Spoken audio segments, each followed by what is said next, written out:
الحمد لله الذي أرسل رسوله بالهدى ودين الحق ليظهره على الدين كله.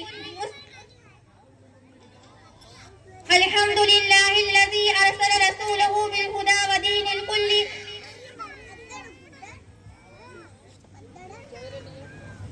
الحمد لله الذي أرسل رسوله بالهدى ودين الكل ليظهره على الدين كله. والصلاة والسلام على رسوله محمد وآله وأصحابه أجمعين. أما بعد، فأعوذ بالله من الشيطان الرجيم. بسم الله الرحمن الرحيم. إن هذا القرآن يهدي للتي هي أقوم. لائق تعظیم و حرمت اس لیے قرآن ہے، لائق تعظیم و حرمت اس لیے قرآن ہے، خالق عزب و سما کا آخری فرمان ہے. اس صحیفے کی صحیفوں میں الگ ہی شان ہے، اس صحیفے کی صحیفوں میں الگ ہی شان ہے، اس کے ایک ایک لفظ میں عرفان ہی عرفان ہے. برادران ملت اسلامیہ، قرآن کریم اللہ تعالیٰ کی نازل کردہ وہ کتاب ہے جو تمام انسانوں کو ابدی و سرمدی حیات کی دعوت دیتی ہے. یہ وہ صحیفہ ازلی ہے جو انسان کو ضلالت و گمراہی کی ہمیکار سے نکال کر صراط مستقیم کی جانب لاتا ہے. یہ وہ منارہ نور ہے جس کی روشنی کل کی پوری دنیا کو محیط تھی اور آج بھی اسی آب و تاب کے ساتھ چمک رہی ہے. یہ وہ برق تپا ہے جو آج بھی کھرمنے کفر کو جلا کر راکھ کر دیتی ہے.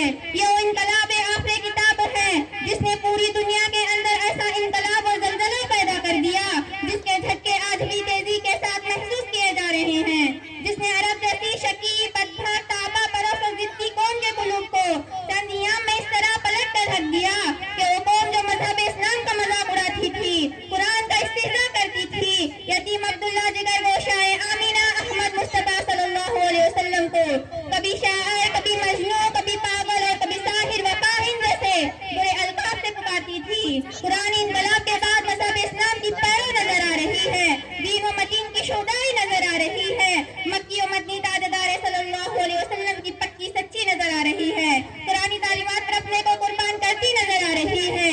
حضرات، صحابہ کرام رضوان اللہ علیہم اجمعین کی سیرتوں کو پڑھے، اس صدی کی تاریخ پر پہاڑ کو الٹ کر دیکھیے تو آپ کو مجبور ہو کر یہ فیصلہ کرنا پڑے گا کہ ابو بکر کو صدیق بنایا تو قرآن کی برکت نے، عمر کو فاروق بنایا تو قرآن کی برکت نے، عثمان کو ذوالنورین بنایا تو قرآن کی برکت نے، علی کو حیدر کرار بنایا تو قرآن کی برکت نے، زبیر کو زہدی و تقوی کا علامیہ عطا کیا تو قرآن کی برکت نے، معاویہ کو سیاست پر دسترس عطا کی تو قرآن کی برکت نے، عبد الرحمن بن عوف ہو یا طلحہ ہو، زبیر و معاویہ ہو یا عبیدہ رضی اللہ عنہم اجمعین ہو، ان تمام کو عشرہ مبشرہ کی فہرست میں لگا دی تو قرآن کی برکت نے، اصحاب بدر اور احد کو اتنا اونچا اور چمکدار تاج عنایت کیا تو قرآن کی برکت نے، اصحاب بیت کو رضا الہی کا پروانہ دیا تو قرآن کی برکت نے. مختصر ہے کہ جتنے بھی اکابر و ساغر صحابہ کرام رضوان اللہ علیہم اجمعین ہیں، ان کو مکرم اور معظم بنایا تو قرآن کی برکت نے. وہ معزز تھے زمانے میں مسلمان ہو کر، وہ معزز تھے زمانے میں مسلمان ہو کر، ہم خوار ہوئے تاریخ قرآن ہو کر. قرآن کا ہم سے مطالبہ ہے کہ ہم کلمہ طیبہ لا الہ الا اللہ محمد رسول اللہ کے تقاضوں پر عمل کریں. ہم ان تقاضوں پر عمل نہیں کرتے. قرآن کا مطالبہ ہے کہ ہم رمضان المبارک کے روزے رکھیں، ہم روزے نہیں رکھتے. قرآن کا مطالبہ ہے کہ ہم پانچ نمازوں کو پابندی سے ادا کریں، ہم اس مطالبے پر کوئی دھیان نہیں دیتے. قرآن کا مطالبہ ہے کہ ہم اپنی مالوں کی زکوٰۃ نکالیں، ہم زکوٰۃ نہیں نکالتے.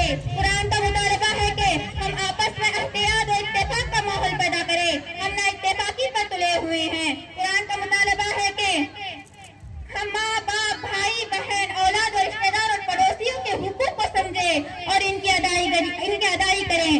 ہم ان حقوق کی ادائیگی سے کوسوں دور ہیں. اس وجہ سے رجال لا تلہیہم تجارۃ ولا بیع عن ذکر اللہ و اقام الصلاۃ و